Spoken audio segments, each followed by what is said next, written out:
Hello YouTuber family, તમારું સ્વાગત છે પ્રાચી મોદી ફેમિલીમાં। તો આજે બનાવશું સોજીના ગુલાબજામુન અને એકદમ સરળ રીતે। તો સોજીના ગુલાબજામુન બનાવવા માટે સૌથી પહેલાં આપણે એની ચાસણી બનાવી દઈશું। તો કોઈપણ એક વસ્તુનું આપણે માપ રાખવાનું। અહીંયા મેં આ વાડકીના માપ પ્રમાણે આવી 2 વાડકી મેં ખાંડ લીધી છે। તો આ રીતે 3 વાડકી આપણે પાણી નાખી દઈશું। અંદર 3 ઇલાયચી નાખીશું ફ્લેવર માટે। તમારે જો અહીંયા કેસરના તાંતણા થોડા એડ કરવા હોય તો પણ તમે કરી શકશો એ। અને આપણી ચાસણી આપણે 1 કે 2 તારવાળી એવી કોઈ તારવાળી ચાસણી બનાવીને નથી રેડી કરવાની, માત્ર આને ગરમ કરવાની છે। ખાંડ ઓગળે ત્યાં સુધી આને ગેસ ઉપર રાખવાનું છે અને એક ઉભરો આવે પછી આપણે ગેસ બંધ કરી દઈશું। અને થોડીક હાથમાં સહેજ ચોટી એવી થાય, ચાસણી બનીને રેડી થાય તરત જ આપણે ગેસ બંધ કરી દઈશું।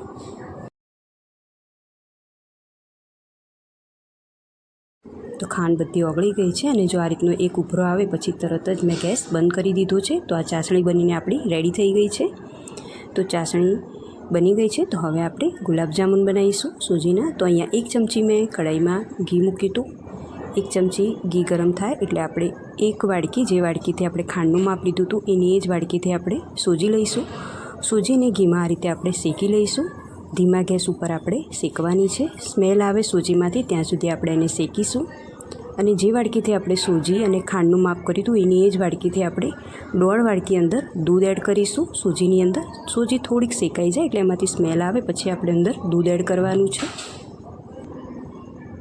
તો હવે આપણે અંદર દૂધ એડ કરીશું। સોજી સરસ એવી શેકાઈ ગઈ છે। દરેક વસ્તુમાં આપણે એક જ માપ રાખવાનું। તમે આ માપ પ્રમાણે બનાવશો ગુલાબજામુન તો પરફેક્ટ બનશે। જો તમે કોઈ દિવસ પણ સોજીના ગુલાબજામુન ના બનાવ્યા હોય, તમે આ રીતે બનાવશો એટલે પરફેક્ટ જ થશે ગુલાબજામુન। દૂધ નાખીને આપણે ગેસને ધીમો જ રાખવાનું છે, બહુ ફૂલ નહીં રાખવાનો ગેસ। અને આ રીતે આપણે હલાવીશું। અને સોજી એક એવી વસ્તુ છે તરત જ આમ ભેગી થતી હોય એવું તમને લાગશે, થીક થશે થોડીક। તો બસ આ રીતે આપણે સતત હલાવીશું।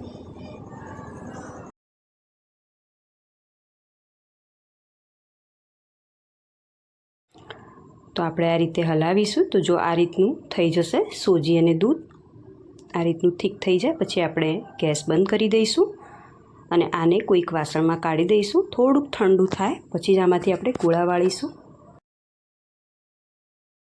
તો આ થાળીમાં મેં કાઢી લીધું છે અને આ સોજીને આપણે બરાબર મસળવાની છે।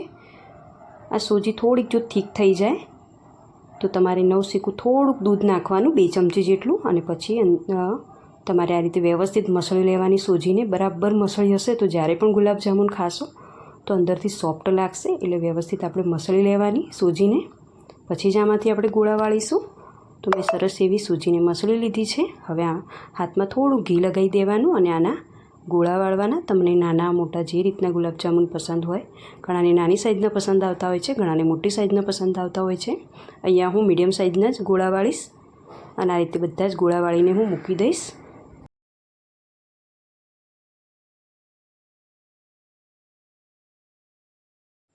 તો આ રીતે બધા જ ગોળા વાળીને હું મૂકી દઈશ। સોજીને વ્યવસ્થિત જો મસળી હશે તો ગોળા પણ સરસ એવા વળી જશે અને તળશો તો ફાટે પણ નહીં ગુલાબજામુન, બિલકુલ તિરાડ પણ નહીં પડે એમાં। તો આ રીતે બધા જ ગોળા વાળીને હું મૂકી દઈશ।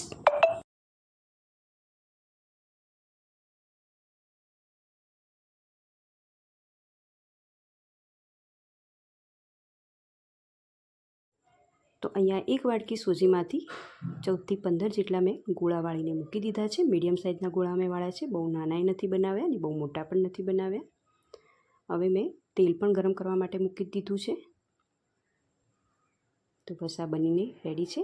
ગુલાબજામુન વાળીને ગોળા વાળીને મૂકી દીધા છે। તો તેલ પણ ગરમ થઈ ગયું છે। તો હવે આપણે તળી પણ દઈશું આને। તળો એટલે ખાસ ધ્યાન રાખવાનું, બહુ ફૂલ ફ્લેમમાં આને નહીં તળવાના, મીડિયમ ગેસ રાખીને જ તળવાના છે। અને આ તળો એટલે પોળા વાસણનો જ આપણે ઉપયોગ કરવાનો, બહુ સાંકડી કઢાઈમાં આને નહીં તળવાના, નહીં તો બધા ભેગા થઈ જશે। એટલે આ રીતે પોળા વાસણમાં જ આપણે એને તળી દઈશું અને મીડિયમ ગેસ ઉપર તળવાના છે એટલે અંદરથી સરસ એવા ચડી જશે।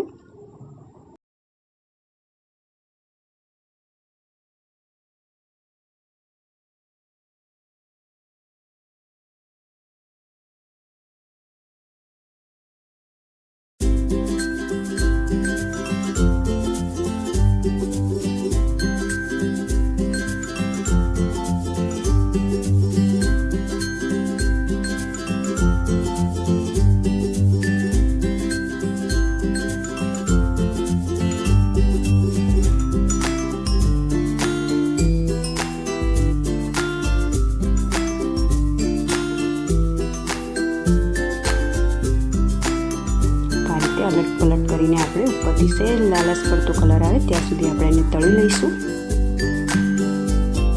તો બધા જ ગુલાબજામુન તળાઈ ગયા છે. બસ આ રીતના રાખવાના છે.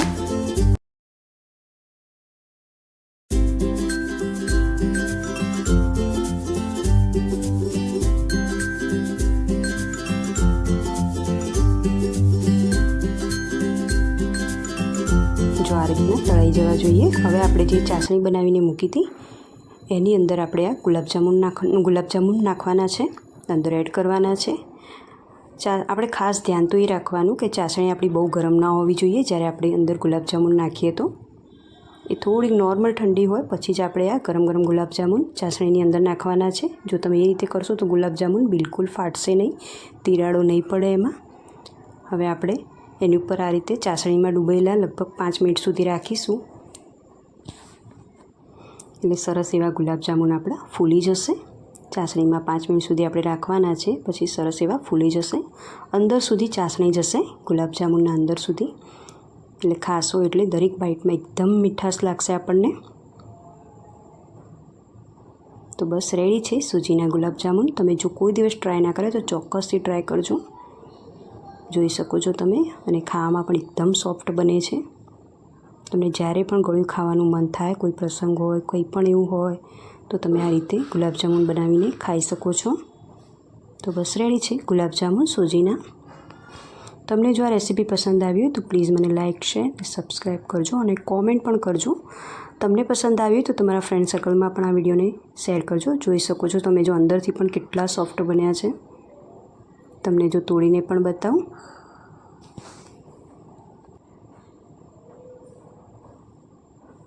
ખાવામાં પણ એટલા ટેસ્ટી લાગે છે.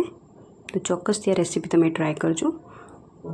તો ચલો મળીએ એક નવા વિડીયોમાં. ત્યાં સુધી આવજો. જય શ્રી કૃષ્ણ.